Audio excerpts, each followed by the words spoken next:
Zacchaeus. And Zacchaeus is an interesting story in the Bible because he's a man who wanted to avoid being seen, didn't he? He's the man who climbed up in the tree to see Jesus, right? If you remember that little VBS song, me and Gary was laughing last week because every time I talk about Zacchaeus, that's what I think about, you know. Zacchaeus was a wee little man was he, climbed up in a sycamore tree to see what he could see. But, you know, Zacchaeus is a lot more serious story than that. It's interesting that Jesus, you know, always saw the ones who really didn't always want to be seen. And that's really a lesson for us in that, isn't it? Because sometimes we tend to overlook people who we might not really want to see sometimes, right? And sometimes people kind of don't want to be seen, and sometimes it's hard to know how to approach those people. That's a difficulty I often face in my life. People who really don't really want you to really interact with them, but people who, when you don't, they get upset because you don't care, and that's a hard line to walk. I'm just telling you, you know. People are private. I understand that. Some people don't want people in their homes. Some people are uncomfortable with that. I totally understand that.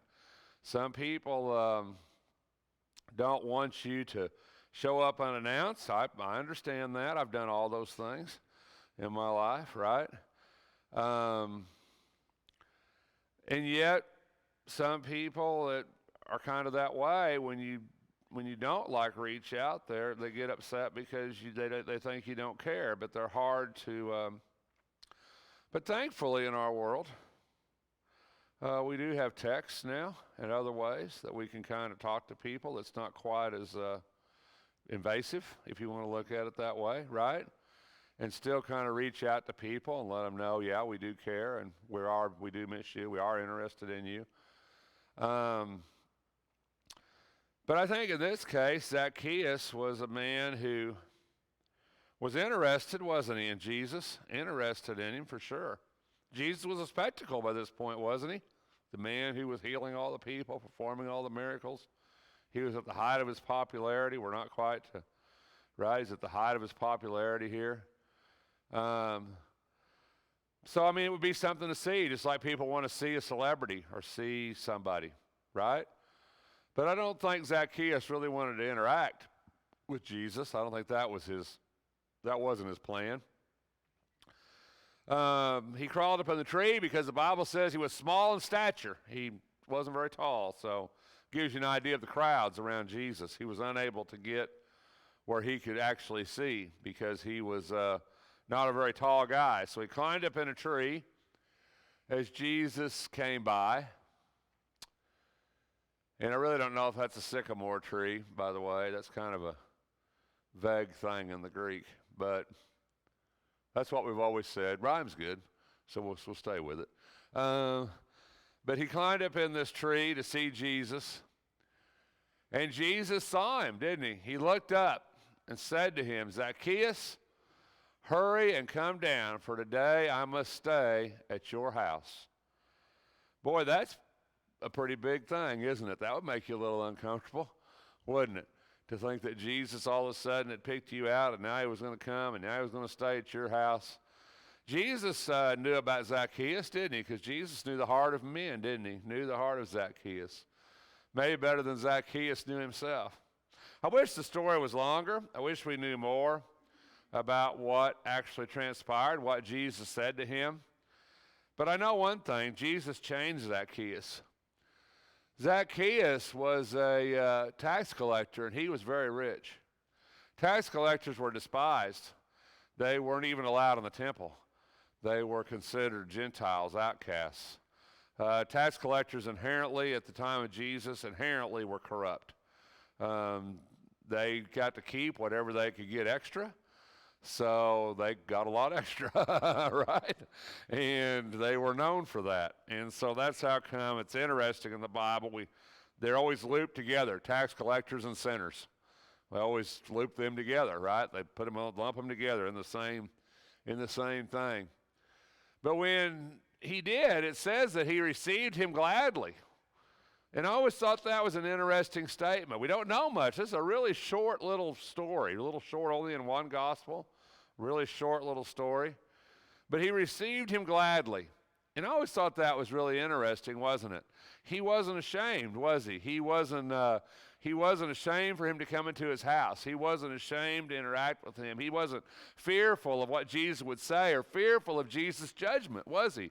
And I always thought that was, it says he was gladly. And I always thought that was such a fascinating idea because you would think if he was a tax collector, right? And you would think if he was one of those people the Jews looked down on, you think he would be, oh, Jesus, not today. Today's not a good day, right? I need to clean my house up a little bit first, you know. Maybe we could do this next week, right? But Jesus was very forceful about it, wasn't he? I need to stay with you today, Jesus said. And I always thought that's really interesting, isn't it? And that Zacchaeus was glad that he did it. He received him gladly. And I don't know what Jesus said to him, but everybody else was grumbling, weren't they? Why does Jesus do that? Once again, Jesus is staying with people who they didn't think he should stay with. Why was that, do you think? Why did they never want Jesus to stay in these houses with these Pharisees, or what they would say sinners, or these people who weren't in the Jewish good graces? Why were they so upset when Jesus stayed with them, do you think?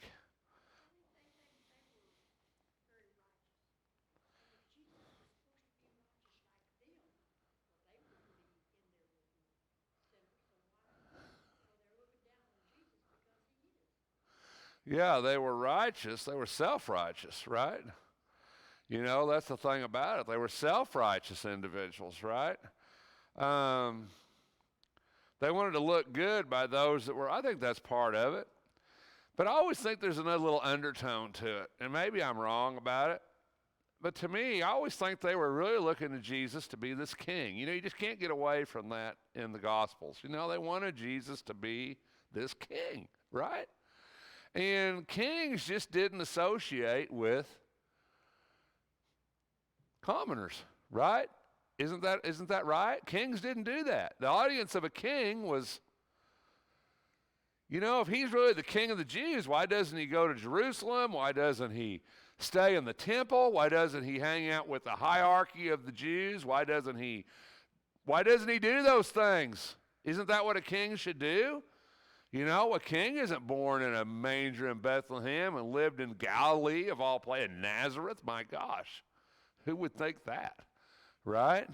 And then he associates with a bunch of fishermen and tax collectors and Pharisees. That's not how a king acts. Kings don't do that, right? Kings have subjects, and kings have people around them they trust and advisors, and they control who comes in and sees them. They don't go to people, right? The people come to them. Isn't that what a king does? Absolutely. Kings do that. And if he's that king, why is he doing this? You know, straighten up. Act like a king, right? You know, dress like a king. Act like a king. Be a king. And Jesus just wouldn't do that, would he?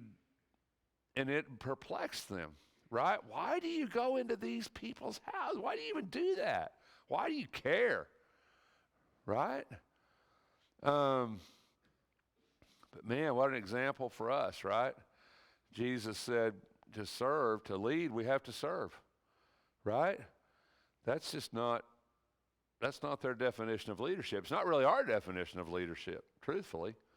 Right? We don't look at it that way, but yet Jesus did. Zacchaeus was wealthy. He wasn't a poor, blind person like Bartimaeus on the side of the road, but yet Jesus took time for the Bartimaeuses on the side of the road too. You know, Jesus had a tremendous way of reaching a whole lot of people who the world just either looked over or didn't want to look at. You ever thought about that? You know, they looked over the Bartimaeuses. They looked over the lame men, Pool of Bethesda. They looked over all those people, and they didn't want to look at these people, tax collectors. They didn't want to look at them. And Jesus had a way of looking at both those groups of people. And we are the same way. There's people we look over, and there's people we don't want to look at. That's just how it is in life. And Jesus gives us an example. He says, those are the people that need me. Those are the people who need me, right? And you're the person that's going to give them. You're the person that's going to give me to them. Jesus never went and really preached to the people who thought they already had it figured out, did he? I mean, he did essentially call them brood of vipers, but he really didn't spend that much time trying to convert people who thought they already had it figured out. But he did the people who needed him. You know, it's funny to me in Christianity, we seem to spend a lot of our energy trying to argue amongst one another and convince each other what's right and what's wrong. And we try to give Jesus to people who think they already have him and try to change their mind. And don't you think Paul would say it? Don't you think Jesus would say it? The people we really probably need to be spending our energy on are the people who need him, the people who don't have him at all, the people the world are looking over, and the people the world don't want to look at, and the people the world looks at and think, oh, those people would never take Jesus, right? Those people would never take that. Those people would never think about their life or their faith or their Christianity. Or this Zacchaeus, he's rich. He's got what he needs. Why would he want Jesus? Why would he desire him? He's not like the blind man who needs to see, or the lame man that needs to walk, or all these people that we see that need Jesus for these obvious reasons.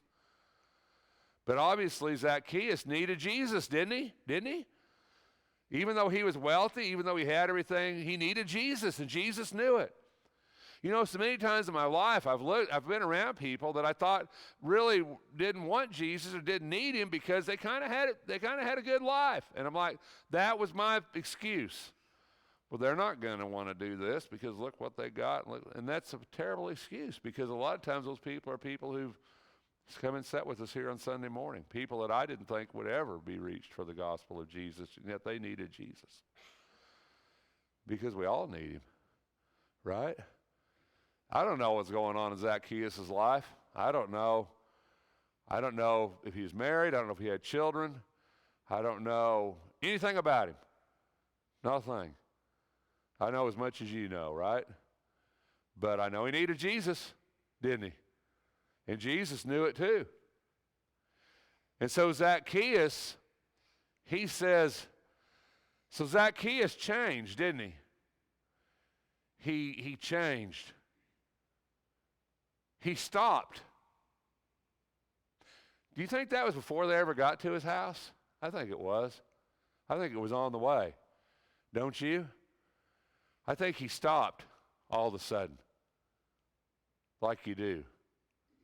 He stopped and he looked at Jesus, and Jesus stopped. And he said, half of my possessions I'll give to the poor. You know, Jesus told the rich young ruler to give all his possessions to the poor, didn't he? Give it all, right? Didn't ask this guy to give it all, did he? Give anything.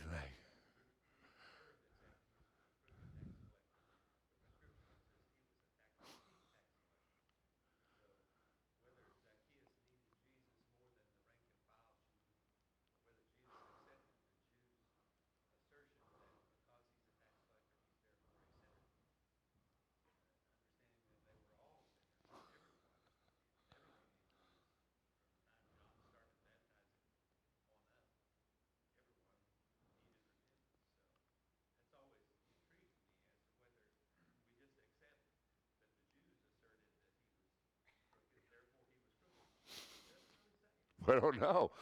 Yeah, we don't know the heart of Zacchaeus at all. Don't know anything about him. Well, I would love to have that conversation that Jesus had with them when they were walking. I mean, we would love to have that. Like a lot of things in the Bible. We wish there was more. Yeah.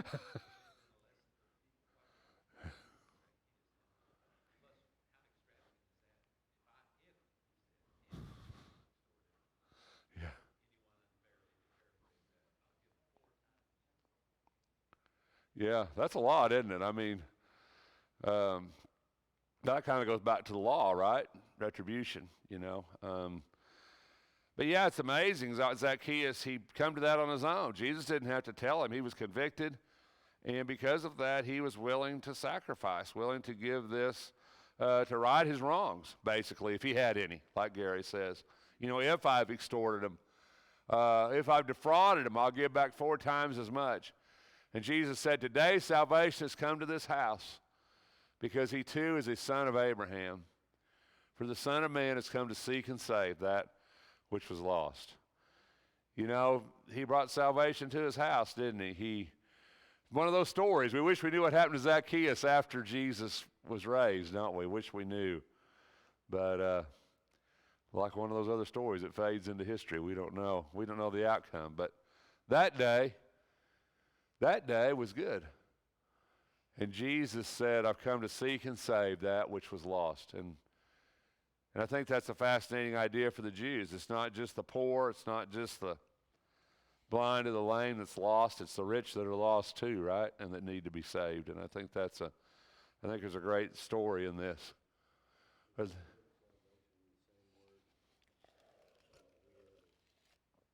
Well, it's the same word. Now, whether or not it carries the same meaning, that might be a different conversation to have, but it's the same word. Yeah. And we don't know what happened to Zacchaeus, but we would like to think that it turned out well for him. So, you know, but people were going to look for the kingdom, weren't they, right away? We know that. And yet Jesus said, the kingdom's not going to come that quick. This is a parable that alludes to the idea that the kingdom might be a while, right? Might be a while. Now, your idea of a while, my idea of a while, and God's idea of a while might not be the same idea, but it's going to be a bit, Jesus might say. And he used this parable to express it. He said, because they supposed the kingdom of God was going to appear immediately. That's a pretty straightforward statement that we know is true. And they, even after Jesus was resurrected, they were looking for it to come immediately. They were looking for it to come quick. We see that throughout the Scripture. And he said, an old man went to a distant country to see the kingdom and then returned. He called 10 of his slaves and gave them 10 minas and said to them, do business with us until I come back. But his citizens hated him and sent a delegation after him, saying, we do not want this man to reign over us. And when he returned after receiving the kingdom, he ordered that these slaves to whom he had given the money be called to him so they might know what business they had done. So, of course, we know the story. This isn't about a nobleman and slaves, and this is about God and Christ and the coming of the kingdom of heaven. And at first he appeared, your men has made 10. He said, well done, well done. And this, once again, Jesus says this over and over. Those who have, those who do are going to have more. I made 5, and he said he'd be over 5 cities. Another came, Master, here's your mina. I was afraid. Jesus said in 22, he says, by your own words I will judge you, you worthless slave. Did you know that I'm an exacting man, taking up what I did not lay down and reaping what I did not sow? Why did you not put my money in the bank? Take the mina away from him and give it to the one who has the 10. And they said he has 10 already. Everyone who has more shall be given. So it's interesting. These enemies of mine who do not want me to reign over them, bring them here and slay them in my presence. So what's the story for us? 10 got 10, 5 got 5. 1 got it taken away, given to the one who had 10, right? So what's that mean in the kingdom? It's interesting. He didn't. One thing I think you get out of this, or I do, but you can tell me what you get out of it too, because I think there's a lot in this. But one thing I always get out of this is Jesus didn't ask them to give back more than he gave them. Did you ever notice that? I mean, he gave them 5, right? Give them 10. Jesus says he wants a reasonable service, doesn't he? Reasonable service. That's what the Bible says. If you look at this idea that he goes through here, he says, let me go to where it was. He says, my 10's made you 10. The 5 guy didn't say it made 7. 10 guy didn't say it made 20, right? Your 10 made 10. Your 5 made 5. So each one, people have talked about this a lot of different ways. It could be talents, could be money, could be, right? I've heard this a lot of different ways. So I don't know how you want to take it, but I think the crux of it is that Jesus didn't want the 5 guy to make 10, did he? And he didn't criticize him for not making 10. But he wanted the 10 guy to make 10. If he would have made 5, I think Jesus would have been disappointed, don't you? 5 more, I think he would have been disappointed. But the 1 guy is the interesting guy, isn't it, probably? The guy who had 1. And the guy who, so why didn't the nobleman, why don't you think in this parable, why do you think Jesus just didn't say, the guy had 3 slaves and he gave each one of them 10? Why do you think he gave 1 10, 1 5, and 1 1? I think that's a fundamental question you have to answer in this parable. Why did he do that? Different ability, right? Everybody has different abilities, right? So he gave the guy who was probably maybe the whatever, one he thought could do the best, he gave him the 10. Because he goes, you're capable of 10, right? And the other guy, he says, you're capable of 5. So what about the 1 guy? I mean, that's quite a bit of difference, isn't it? From 10 to 1, right? So what about the 1 guy? I've always thought I was the 1 guy. Right? I've always thought I was the 1 guy. I'm going to give you 1. Right?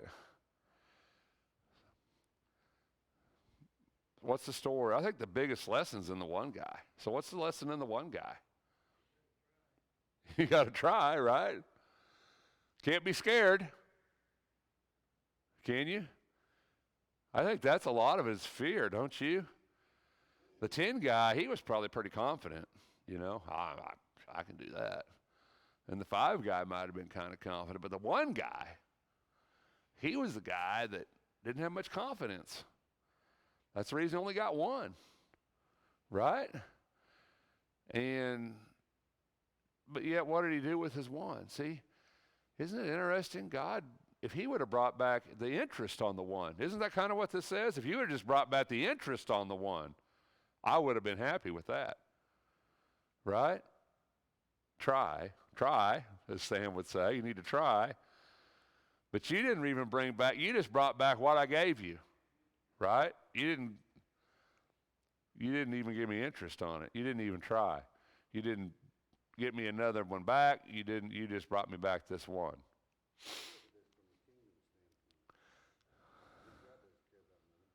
Yeah, but who are we in the story here? Well, I know. This is our salvation. And if you're able to save 10 people, you need to save 10 people. If you're able to save 5, you should save 5. If you're just able to get 1 more person saved, get that 1. And if you don't get it, just try. There you go. Just try. Including yourself. Yeah. No, well, they're already got it. So, I look at it from that standpoint. And if we just keep our salvation and we go, I'm saved, I'm good. And you don't ever influence anybody else. What good have you done for the kingdom? You didn't even maybe try to spread the word. That's how I look at it. But Yeah. I kind of take a different thing on it. Well, if it's right, you know, if you just take your salvation and hide it, then, you know, that's not ever what Christ wants us to do. You know, God gives us what we have, whatever that might be, whether it's a lot of ability or a lot of money or a lot of whatever or not much of anything. God gives us what we have to add to it, to add to the kingdom, period. You know, that's our job on this earth, to add to the kingdom. I think it's a thing where you're going to be held accountable for what you were able to do and didn't. Mm-hmm. And that's probably the most scary thing about the whole thing to me. It's going to be what we didn't do, not what we did do. You know, what did you not do? Well, I don't know. But I know one thing. Jesus says, these enemies of mine who do not want me to reign over them, bring them here and slay them in my presence. I do know that. You know, he's talking, of course, about the Jews here, really, predominantly. Those coming in there, they rejected him. But it talks about judgment for them, too. So I think there's a lot in this Jesus is trying to tell them. But it is a very interesting story. And one that I know kind of works on me a bit. Are there any more comments about it?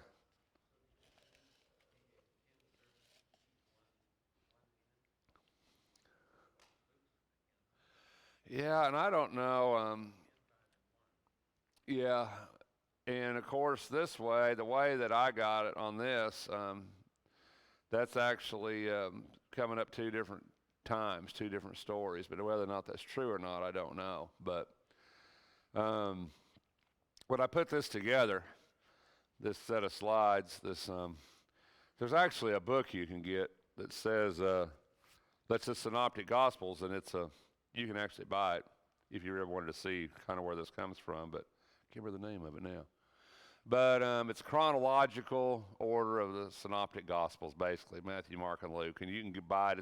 It's a book, and that's predominantly where I got the timeline, which I'm not going to agree with in the next set of slides, and we're going to have to talk about that. But it basically lines all three Gospels up on the page side by side. And it chronologically, as scholars have decided, it fits. And so, like, when we get to a place like this in these slides where there's only one gospel, in their mind, that was the one, that was at a certain time in Jesus' ministry. So sometimes we'll go back to, like Gary says, we'll go back to another passage that basically is the same story, same parable, but they attest it to a different time in his ministry. So if they take it in the same chronological time, then it'd be like the slides I show where you got Matthew, Mark, and Luke all together, where that's basically a synoptic event. It's all in that event. So that's how come, like Gary said, there's a lot of parables that are a lot alike. Minas, talents, a lot of these parables are a lot alike. Same usage, same verbiage, same kind of thought. And maybe they were at the same time. I don't know, maybe they were. But, the way this is laid out is kind of in this chronological sequence.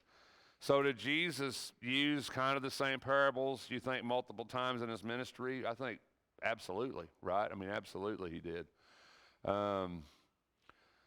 Was that a different meaning in that parable than the meaning in this parable? I don't know that. Like Gary said, there was a different idea there, gave him one, right? Was he trying to convey a different message? Was it a different story? Was it somebody's different rendition on the same story? Those are all very good, valid questions that I don't always have great answers to. So, yeah.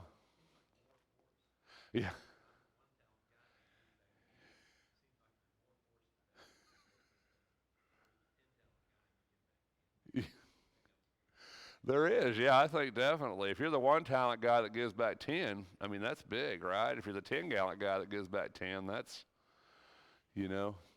But I think with God, we can be the one talent guy that gives back 10. I think with Rex, I'm the one talent guy that probably doesn't gives back the one talent, right? So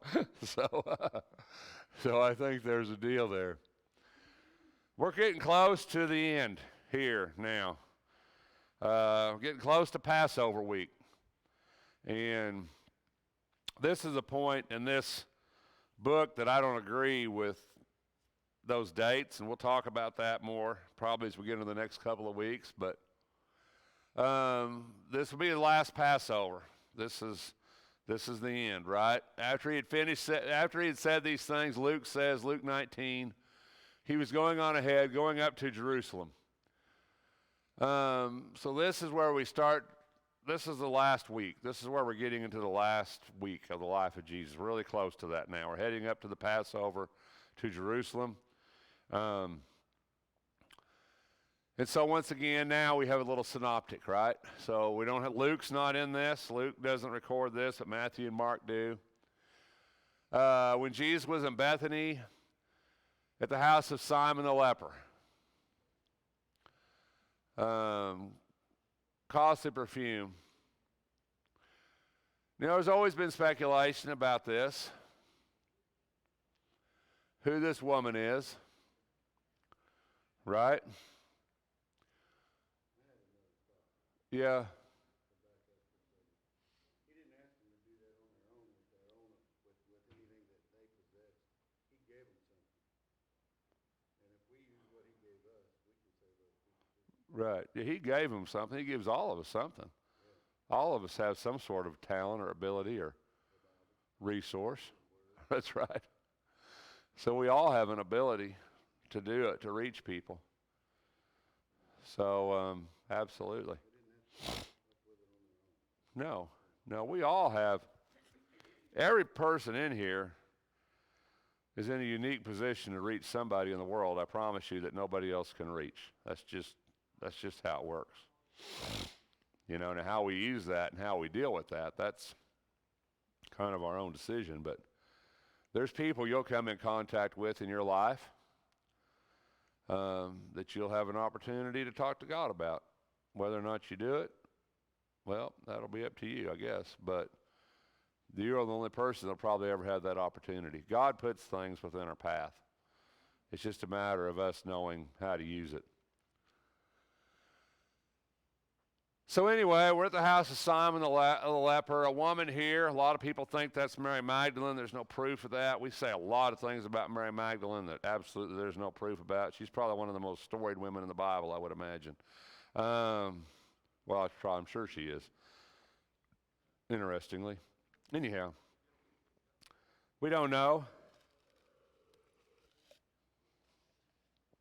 Because the lesson here is not in the woman.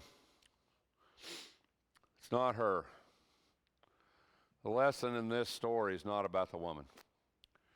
I think it introduces us.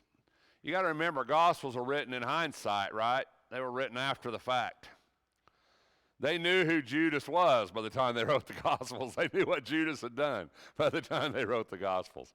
That's how come in the list of apostles in the Gospels, Judas' name's always last with a moniker, right? The one who betrayed Jesus. And I think this is maybe the introduction, the beginning of that. You're writing the Gospel, right? Matthew, Mark, you're writing this Gospel, and you're telling a story. Am I right? You're telling a story of Jesus Christ. Isn't that what a gospel is? It's a story of the ministry of Jesus Christ, right? So at some point, you got to introduce the villain. You got to introduce the guy that is going to do the dirty deed. And we all know who that is. It's Judas. And I think up until this point, Judas is kind of a nobody. Hasn't really entered the stage, hasn't really entered the plot. He's an apostle, but what do we know about Judas, really? Not very much, right? Judas Iscariot. Most scholars think that Iscariot is where he comes from. And so most scholars believe that Judas was the only apostle who was not a Galilean. Now, whether or not you can absolutely prove that, I don't know. But everybody I read, every scholar I read, kind of comes up with that conclusion. Judas was the only apostle who was not a Galilean. Everybody else was from Galilee, the region of Galilee where Jesus grew up, right? But Judas. I don't know if that's true, because I think that stuff's hard to prove, but that's what people think. Anyway, that's about all we really know about him. He always is in the background. But now he's going to come to the front. Somewhere you got to introduce him, his nature, what he was. Now, I think it's interesting in the story that Judas was the treasurer, right? Isn't that what the Bible says? It says, Judas was the guy who kept the money, wasn't he? And he was the guy who they trusted to do that. Isn't that interesting? Judas, their view of Judas at the time that Judas was doing this was not their view of Judas later. I mean, they trusted Judas. Why else would you give him the money? You know, sometimes you gotta reverse engineer it, right? I mean, Judas kept the money, so they had to trust Judas. They didn't know Judas was going to betray Jesus. Nobody knew that till the very end. They didn't even get it when Jesus said, "I want to dip this morsel," right? They didn't even really get it then. They didn't know Judas was a guy till Judas did what Judas did. They didn't know that right now. So when they're telling the story about this, doing this, and it's interesting here, it says the disciples were indignant. We begin to put Judas in this, and we begin to see Judas in this, but it's interesting here where it says some were indignant. The disciples were indignant. Not just Judas, but they all were, right? This perfume must have been sold for a high price, money given to the poor. They were scolding her. All of them. Some of them. Most of them. I don't know. I don't know the story, right? But they were indignant about it. You could have sold that. You could have given that to the poor. You could have done that. And yet Jesus responded to them. He says, why do you bother the woman? Right? You always have the poor. Wherever you wish, whenever you wish, you can do good to them, but you don't always have me. She had to prepare my body for burial. Whenever the gospel is preached in the whole world, this woman has done will be spoken in memory of her. What do you think their financial situation was? Jesus and the apostles. Probably so. We kind of get that idea, don't we? In the feeding of the multitude, where are we going to get this much money? You know, where will we get this much money to do it? Day to day, right? We don't really know. We know they were supported by the women, supported by the people who followed them. They didn't ask for this money to be given to them. They asked for it to be given to the poor. We know Judas wanted to keep some of whatever was given into the box, right? Judas had that. Judas wasn't that. They didn't apparently know that at the time. This woman, why don't they say her name? Right? Whenever the gospel is preached in the whole world, this woman has done. Why don't they tell us her name? Right? Who she is, really. I don't know. What's important is what she did, right? We fade into history, don't we? But sometimes the things we do, the acts we do, remain. And I think that's kind of the lesson in this. Our name's not important. What we do, it's who we do it for that's important, right? Who we do it for. That's what remains. And that was her legacy. And that essentially is, many times that's our legacy. What we do, who we do it for. That becomes our kind of legacy. So next week we're going to start on this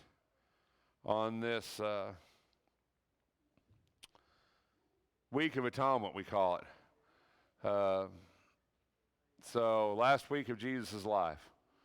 A lot of really interesting stuff there. And we're going to try to play with some timelines a little bit. So kind of looking forward to that. So thanks for your attention this morning. Yeah. I don't know about that.